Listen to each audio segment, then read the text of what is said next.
So I have a message here. Okay, let me just read it first. It says, "Good morning. Okay, I was driving the car, Peugeot 407. Then I had a beep saying stop on the dashboard. The temperature gauge hit the maximum, but the car was not overheating. I also saw on the dashboard a warning saying the pollution system faulty and engine temperature too high. An electrician checked it and said I should continue driving. I drove from Abakaliki to Owerri, but the temperature gauge still on red and the stop warning keeps coming and going. Um, let me just say, you did not state the engine model. I don't know why people always don't go specific. See, if you want me to advise you on something, always state it clearly. The Peugeot model, the engine model, and your transmission type. When I mean transmission type, I mean is it automatic or manual? So that when I'm giving you advice, at least I've already understood the system of that vehicle. Or if I don't, I'll let you know. So I need to know what kind of system, so I'll know what advice to give. Because not all of them, they are not identical. All the systems are not identical. So doesn't Peugeot 407 have up to how many? Or like 5 different engines and different transmissions and different injection systems. So I know what I'm dealing with. Notwithstanding, said you are driving a Peugeot 407 and you got a beep sign. What I don't understand is which temperature gauge? That's the thing. It says temperature gauge hit the maximum. Which of them? The Peugeot 407 have 2 temperature gauges, all of them. They have 2 temperature gauges on the instrument panel. One is for the coolant temperature gauge. The second one is the oil temperature gauge. So I don't know which one you said that hit the maximum. It could be the oil, it could be the coolant one. So it didn't say which of them. Is it the one on the left side or the one on the right side? And he said the car was not overheating. How are you sure the car was not overheating? Just because it's not bringing out water from the expansion tank or coolant reservoir does not mean the car was not overheating. Uh, and he said on the dashboard, he saw a warning signs showing the pollution system faulty, engine temperature too high.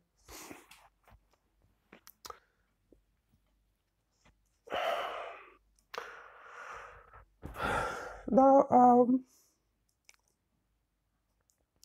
I think one thing I want to point out here is he said he drove from Abakaliki to Owerri. What I want to understand, when did this sign actually come up? Did it come up before you started the journey, or did it come up while you were in the journey?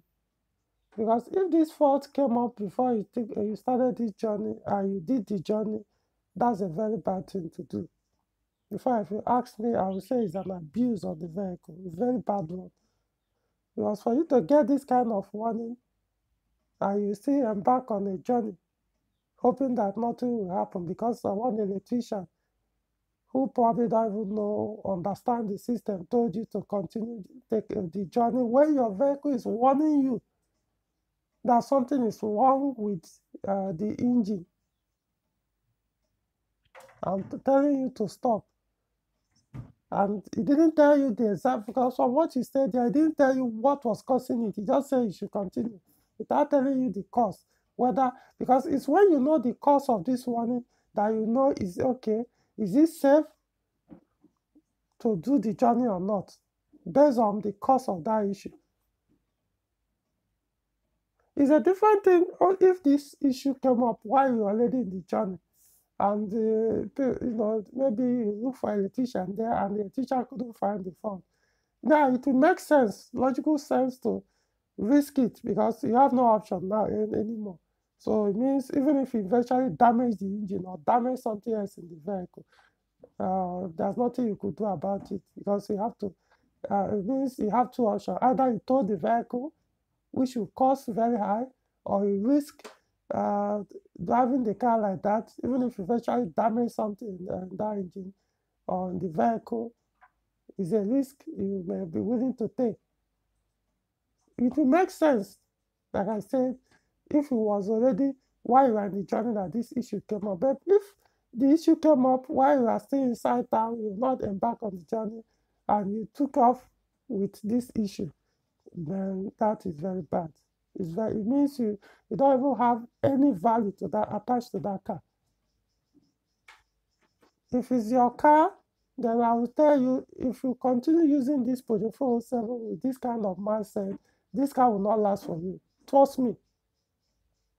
This is not like I'm just making any kind of comment. This is what I know that I've observed from people that don't take care of their vehicle or abuse their Peugeot cars because of the way they maintain and handle it, and eventually the car will die.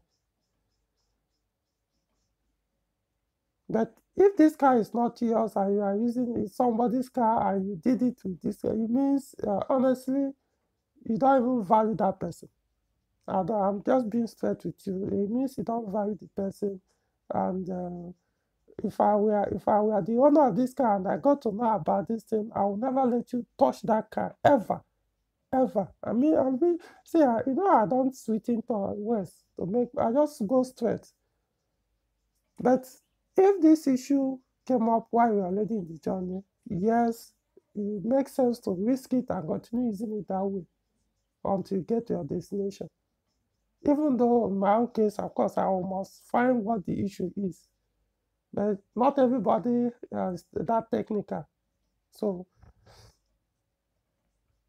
let's keep it that way. Now, it didn't state what the temperature gauge is. So let me assume it's the coolant temperature gauge.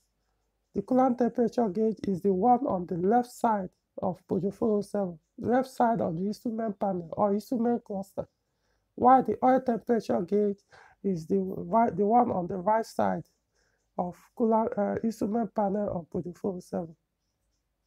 When I mean left, I've done a video on that.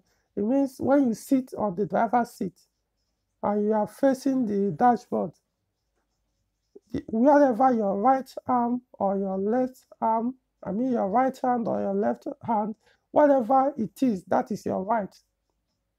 If just sit on your seat, whether the driver's seat or the passenger seat, and just sit inside the car, whatever your right hand is your right side. Whatever your left hand is your left side.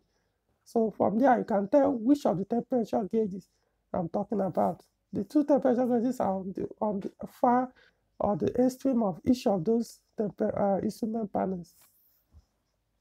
So if it's the problem, if it's the gauge that jumped up was the one on the left side, that's the coolant temperature gauge on Peugeot 407. Now, if truly the engine was not overheating, because I want to assume it was not overheating for you to do that kind of journey without the engine, shutting down on the road. Because if truly was overheating and you took it for that kind of journey, before 1 hour into the journey, you are likely going to lose the head gasket or the entire engine. Because that's something people don't understand. They think that, if you're overheating, worst case scenario, the head gasket. No, sometimes it can damage the entire engine, overheating. That's how bad it can be. So, I want to assume this issue is electrical. And what usually causes this kind of thing is two things. Either your CTS is bad or the connection to the CTS is wrong. Or something is well, yeah, wrong. Something is wrong with the connection to the CTS. And what do I mean by CTS? Coolant temperature sensor. That is the only way this warning can come up normally without, let's assume there's no wrong connection. They didn't mess up the car wiring system or anything, and all of a sudden this issue now popped up. The only thing that can cause it on normal circumstances is your CTS is bad, or the connection to the CTS is bad or wrong. There are cases where people who maybe the plug on the CTS has broken and they now want to change the plug. They will go out because it's two wires. It's two wires that goes to that plug. They will go and connect it to the wrong side. Take this wire, connect the other one. So it'll be giving you all these kind of issues. Or sometimes they will do the connection right, but they will not tape where they cut off and join to the new plug. And after a while, two of them will start touching each other, which is even more dangerous. More dangerous than you can ever imagine. Because the next thing to do is to blow up your BSI unit, or even your engine ECU. Or maybe it start touching, because one of them, I think is positive, start touching the body of the engine, which is negative, which can also damage your engine ECU or your BSI unit. Or sometimes the plug on the the CTS can maybe it's not well plugged in, or there's a corrosion inside the plug between the contact of the CTS, the two pin inside the CTS and the plug. So if you're having partial contact, it may not actually signal to the BSI unit and engine ECU the correct information. So that warning will come up. So, because from what, like you said, the electrician you called didn't know any crap about this vehicle. He knows jack. Because if somebody that understands this, that's the first place you should go to. Because I always tell people, if you apply logic to every situation you find, you always find a solution to it. And what do I mean? First thing you ask yourself is, what fit that instrument panel, or what fit that temperature gauge on the instrument panel, the information about your cooling system? The information comes from one sensor on the engine. That's where the temperature gauge gets to get the information or signal to indicate the temperature of the engine. So when you ask that electrical question, it tells you where that information is coming from. And where is it coming from? It's the CTS. So the next place to go to is to go to that CTS. It has to, there's no other place, that CTS first. It's only when you go to the CTS and confirm that there's everything, you rule that place out. Like you check the plug. If the plug is broken, you replace it. Or if it's not well plugged in, you plug it in well. Or if it has a corrosion, you remove it, clean up the corrosion. Or maybe there's oil or water there, you remove it, fix it, clean them off, put it back. Or change the CTS, just rule that place out. If it continues, you now know, okay, there's something else wrong, which could be the connection to the CTS.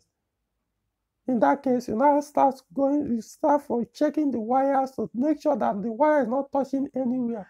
Because this is the danger that I was more concerned with. Let's assume the one of the wires to that CTS is touching somewhere, bridging negative and positive, and this issue popped up, and you kept driving the car for that kind of distance. I don't really know the difference, the kilometer difference, or the distance between Owerri and Abakaliki. But I know it's not like 1 hour or 2 hours journey. It's probably less. I don't know, but I know it's likely going to be over 50 kilometers. So to do that kind of journey, if the wire is kept touching somewhere, it's likely what you could result is to burn that car into ashes. Because it could set the car into fire.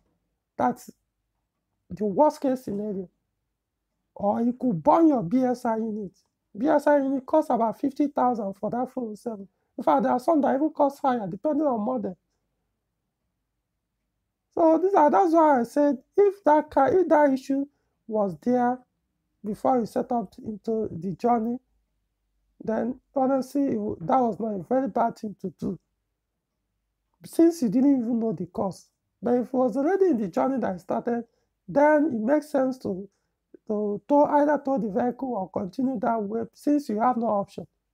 As in, your options are limited in this case. So you can either risk it, or if you don't have the money, if you have the money, you tow the car. So just for peace of mind. So it makes sense for anybody that risk it at that time.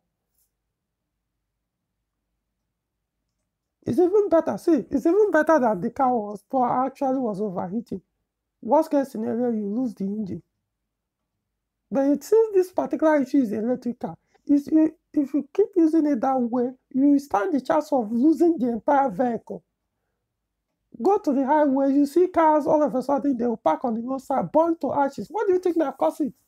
You think people just go to where the car is and put it on fire? It's all this electrical nonsense Nigerians do on the cars that set these cars on fire. That's where I'm coming from. So that's I don't know.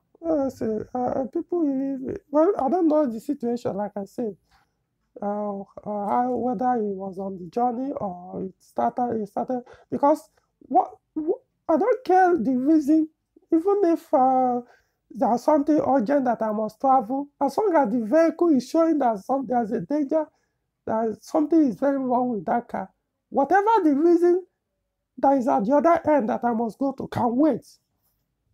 It doesn't worth my life that I must travel because something is very urgent. Because if that issue comes, what if the fire comes up and you can't even get out of the fire? You lose your life inside the car because you must travel with the vehicle when it's showing you that side. I know some people have they'll tell you, there's somebody I need to, one of my um, siblings or one of my this thing just passed on, so I'm supposed to be there. The other time was I know somebody who was someone I work with. The father transitioned. He jumped into the car with the family immediately to go and do this thing. They had accident on the road. See, guys, I don't know why people just take unnecessary risk. I'm not saying don't go if you want to go, but doesn't mean what you must go you must be at that place because you don't want people to say you don't care. You don't care about the person that have died, or you don't care about this. So if you are not there, they will. Anyway, we all have our values. We place values on different things. Yeah, I don't know. I can't say much on that. So my point is, now you know what the issue is. Go straight to the CTS. If you check in the CTS, the issue is there, then the car has a serious electrical issue. It's probably the electrical of that car has been abused. The wires, they've been messed up, and it has come to this state. Without telling you. See, I don't even know which of the temperature gauge that was showing you this stop sign. If it's the oil temperature that was showing that, that's even the worst. Well, it may not be the worst, at least it will not damage you. You won't lose the entire car. Worst case, you lose the engine. Because this stop sign, what usually bring it up is about four things. One is the oil temperature. If something is wrong with your oil, that's your oil pump is weak, your oil is too thin, your oil filter is bad, or the engine generally is weak, it doesn't pump. In that case, you're talking about oil, not just the oil pump. If your crankshaft is weak and it doesn't, there are a lot of clearance on it and everything, it will indicate through the oil. It may not be the oil pressure, but it will indicate, yeah, not the oil pump, but the oil pressure will show. In that case, the stop sign will come up. The second one is brake. If something is wrong with your brake, your braking system, this issue will come up. The stop sign will come up and start telling you to stop. The third one is your cooling system, your engine cooling system. If once it sense anything wrong with the fan or whatever, that your car is overheating or anything, even if it's not overheating, once it says there's electrical or mechanical fault with your engine cooling system, the stop sign will come up and start blinking, telling you to stop. I can't remember. There could be another thing that brings up that stop sign. Your power steering as well, especially in that Peugeot 407. The power steering will also show you the stop sign. If something is wrong with the power steering, that stop sign will come up. So don't ignore that stop sign. You know one thing I've observed, Nigerians are so used to working without what's it called, the coolant temperature gauge. They don't really care. Take for example, well, even when I was using Peugeot 504 and 505 back then, almost 90% or what is it?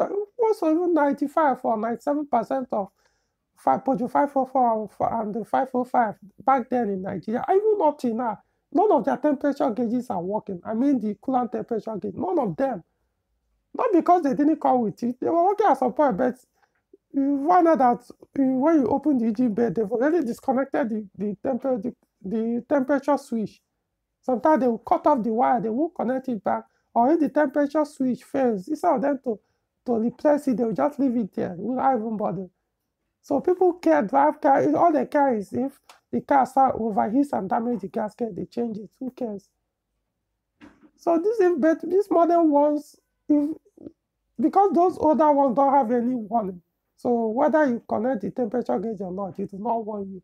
If your car overheats, no warning until it eventually kills the engine or damage the top or the bottom part of the engine. But these newer ones have all these warnings to tell you to prevent something from happening. That's why that warning is there. So there are cases where, for example, was it not 2 weeks ago, there's one guy that had bought his EW7 407, but the 407 with EW7A. I was having issue with fan trigger. The issue was not triggering the fan, so the fan was not coming up. So eventually I found what the issue was and told him this is what we need to do. We need to replace this and that. But it was already late for us to go to the market and get those stuff and have it fixed. He said, okay, it's not said, okay, but he needed to use the car the next day just to do some running. Was it safe? So I had to do something for the fan, even though I did not abuse, I didn't even tamper with the fan wiring connection. So I did something just for the fan to keep spinning, pending, so that he can be able to use the car the next day and bring it back later without doing much distance. Yes, I know you'll be wondering, oh, it means I tamper with the fan wiring connection. No, I did not. Anybody who is technical will understand what I mean. You don't need to touch, that's the mistake people make. They will just go, you don't need to touch any wire or mess up any connection on the vehicle for the fan to spin. If you want it to stay on constantly, you don't need to do any of that. But at least in his case, because I explained everything to him, I told him this is the cause. This is why your fan is spinning constant. And because once what I did also started showing that the temperature gauge was too high. The coolant temperature gauge was too high, and the stop warning sign came up and started flashing. But at least he knew what was the cause. At least he knew that, okay, this is what was causing this thing, even though those things are not actually faulty. The car was not actually overheating. But because of this thing, that's why this warning is coming up. So at least you understand, you need to know why this thing is coming, to know, okay, is this safe? Because what if eventually the car starts overheating? Let's say something happened and the actual overheating started. But there's no way you know because the temperature gauge is not reading. It's already telling you too high. So I don't even know if the problem is the oil temperature, because if it's the oil temperature gauge that was reading that high, It means probably the oil filter is bad, the oil pump is weak, or the engine is weak, or I don't even know. But I'm just saying it could actually be the coolant temperature. Let me just focus on the coolant temperature gauge. So if that is where it's coming from, know that the first place to focus on is the CTS. CTS is, like I said, is coolant temperature sensor. What most Nigerians call temperature switch. Temperature switch was back then when doing the 504, 505, all those SN engines. What they had was temperature switch. The coolant temperature switches. Then now it's called coolant temperature sensor. So just go there and try and see if you can fix it. Rule it out. That's what I'm saying. In this case, it's not. Though if you scan it, it will tell you. There's no doubt about it. That's why I also need to. You are using all these modern Peugeot cars. You need to start scanning your vehicle. Stop doing all this trial and error. You give somebody. I mean, come on. If I don't know sometimes.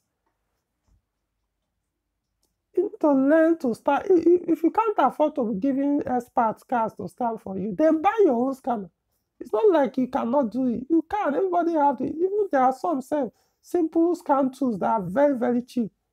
Very basic ones you can be using, depending when you are ready to buy the professional ones. Get your own scanner so that you don't need to rely on a quack electrician that doesn't know anything. Because if you have put even that simple scanner, I would have told you probably the problem is from the CTS. So that you go straight to that person. You may not be the one to do that, but once you'll be able to direct the electrician, okay, this and that. And I also want to point out it wasn't really, I don't know, like I said, whether the issue started before you embark on the journey or during the journey. Because if you actually embarked, it started before you embarked on that journey, and you are now asking this question after the fact. Like I said, that means it's a very bad thing that you did, honestly. I'm just telling you how. It's something, if anybody do this kind of thing on my car, that will be the end of that person touching that car for the rest of, as long as I breathe. See, I value my vehicles.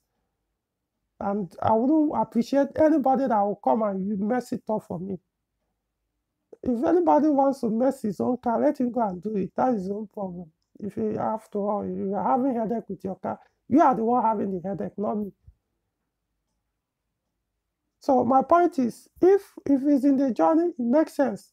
But if it started out before the car, and you already know about me, because like you said when you called that you are watching my video, you probably you are following me on YouTube. So if you see my video or you know about me before now, how come you didn't ask this question before you embark on that journey?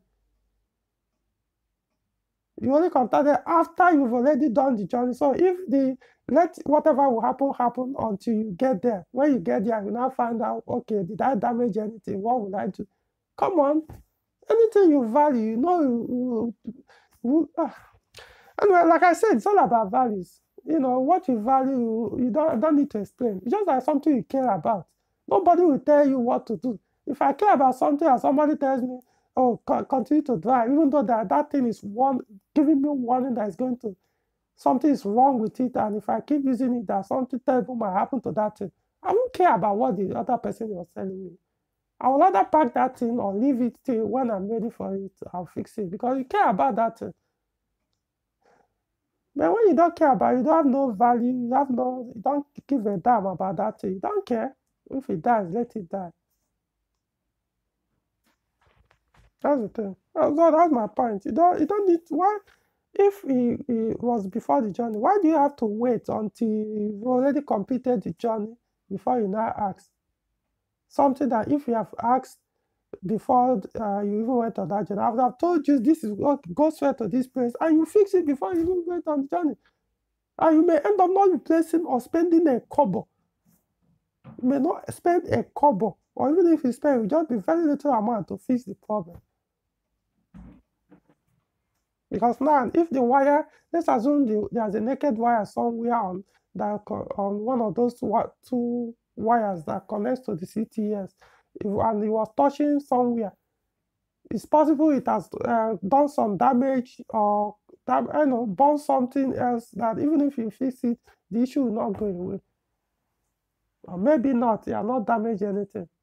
So I don't. My point of this video, the second thing this second reason I do this video is, I mean, you guys need to start. Uh, See, if you love your car, I don't even need to explain all these things. You know, that's the thing. I love my car, not before mouth too. If you really care about your car, there are things I don't need to explain to people because you already know what you even need me to explain to you that you don't.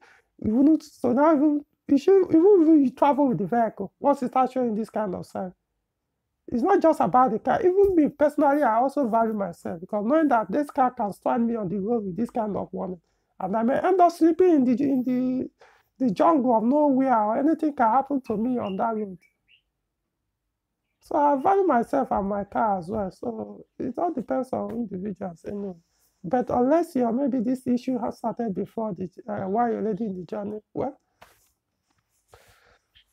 but even if it does, see, have somebody you can always rely on that understand the vehicle. If you have sent me this message while you're in the journey, and you send me say, please, I'm traveling and this is what I'm experiencing right now. What do you think could be the problem? Once I say that message, there's no way I'll not respond immediately and tell you, okay, do this, do that. But all this after the fact thing, as in if the harm has been done already, you just, you know, I've already explained what I can for this issue, so I hope you'll be able to find solution to it.